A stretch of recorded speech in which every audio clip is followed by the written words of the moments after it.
Dear students, let us begin a new chapter in English literature, The Adventures of Sherlock Holmes, and let us try to know its summary and analysis.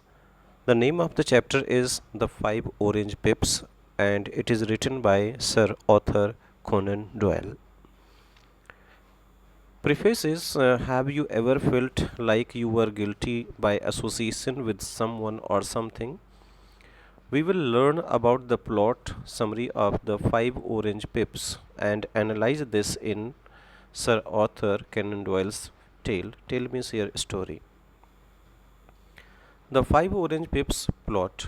In the five orange pips, Sherlock Holmes and Dr. Watson are visited by a young man named John Openshaw. He asks Holmes to help him with a hereditary matter that endangers his life.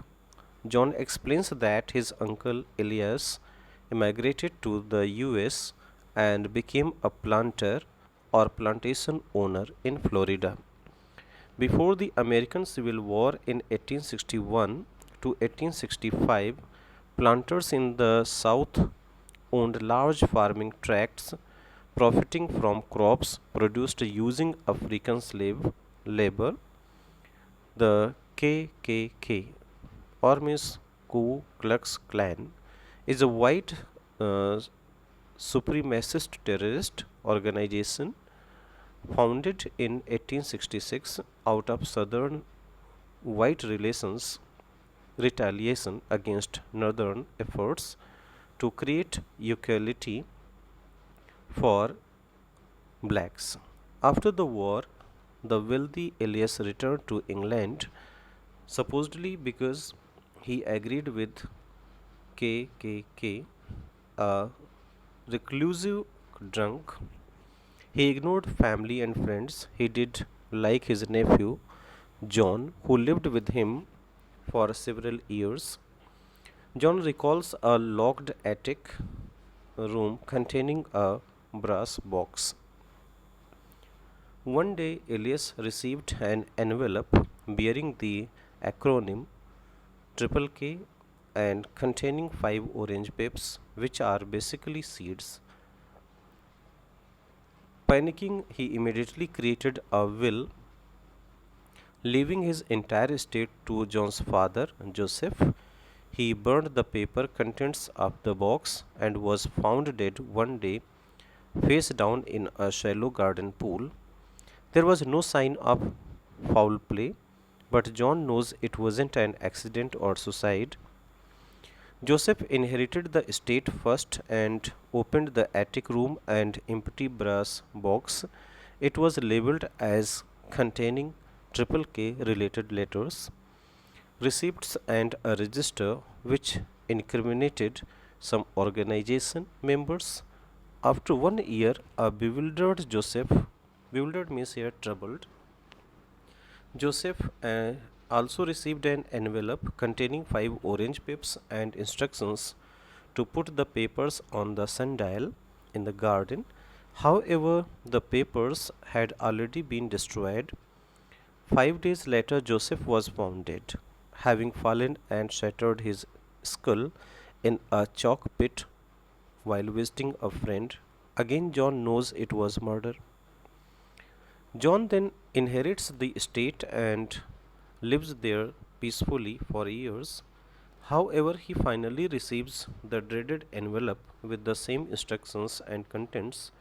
John shows Holmes a page scrap from Elias' diary, indicating that Elias himself once set the pips on three people. Holmes urges John to place the box and scrap on the sundial with a note explaining that the papers have been destroyed, and John agrees. Holmes explains to Watson that Elias fled to England because he feared the KKK. The envelopes were mailed from seaports and the sender must have been on a sailing ship. Holmes also explains what the Triple K is and how the pips were a common symbolic death threat. The next morning, the newspaper announced John's death by drowning. He fell from London's Waterloo Bridge into the Thames River.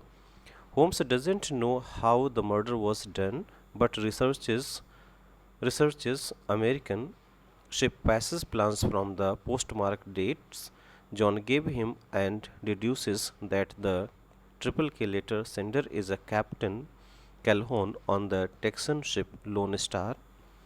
The captain works with two American KKK shipmates. Holmes sends an envelope with 5 orange pips to Calhoun marked SH for JO in hopes of terrorizing and catching him. However, the Lone Star wrecks before the envelope arrives, and it is unknown whether anyone on board survived. So, this is the detailed summary. Now, let us try to know very brief summary. John Openshaw visits Holmes to ask for help about a certain mysterious and threatening kind of letter both his uncle and father had received just before their deaths. His uncle Elias had immigrated to America in his youth and became a planter in Florida. Since returning, he had taken part in raising John. Raising means here upbringing. One day, when he received a letter with nothing but 5 orange pips in the envelope and the letters Triple K written on the inside flap, he burned a box of paper and made his will to Joseph, his brother and John's father. Shortly after he was found dead in what appeared to be an accident, a similar incident befell Joseph, who received a letter and then died under suspicious circumstances. Holmes advises John, who has himself just received the forwarding pips, to offer up the box of documents. However, the next day, John is discovered dead. Holmes deduces that it is the Ku Klux Klan and that the ringleader of the murders has been traveling around on a ship. After determining the identity of the vessel means here also ship, that this James Calhoun has left London on, Holmes sends a letter of his own to the authorities there to encourage Calhoun's arrest. The story ends in mystery, though, as the ship sinks in mysterious circumstances. So, try to analyze what is the analysis of the chapter. American readers will certainly feel a measure of dramatic irony regarding the meaning of the acronym Triple K, which Watson is not familiar with the specific strange detail. There is always one in each Holmes story. Of the orange pips may not be as well known. Regardless, the presumed ignorance on the side of the British reader allows for a bit of historical exposition in the form of Watson reading from the American Encyclopedia. So, this quasi journalistic insertion into the story allows for a connection between politics outside of the British Empire and the cases that all under Holmes' purview. So, this story is also remarkable for the frequency with which it plays with acronym, beginning of course with Triple K, but also as Holmes adapts in a kind of tit for tat or parody against the Americans SH for JO, that is Sherlock Holmes for John Openshaw. And the ship Calhoun is travelling on the Lone Star, which sinks and leaves only a stern post with the letters LS. As in so many Holmes stories, the core of mysteries is the determination of identity, and identity, most often tied to a specific name, can be hinted at but also obscured by initials. So, in this way, the chapter comes to an end. Hopefully, all the students will be able to understand. Thank you.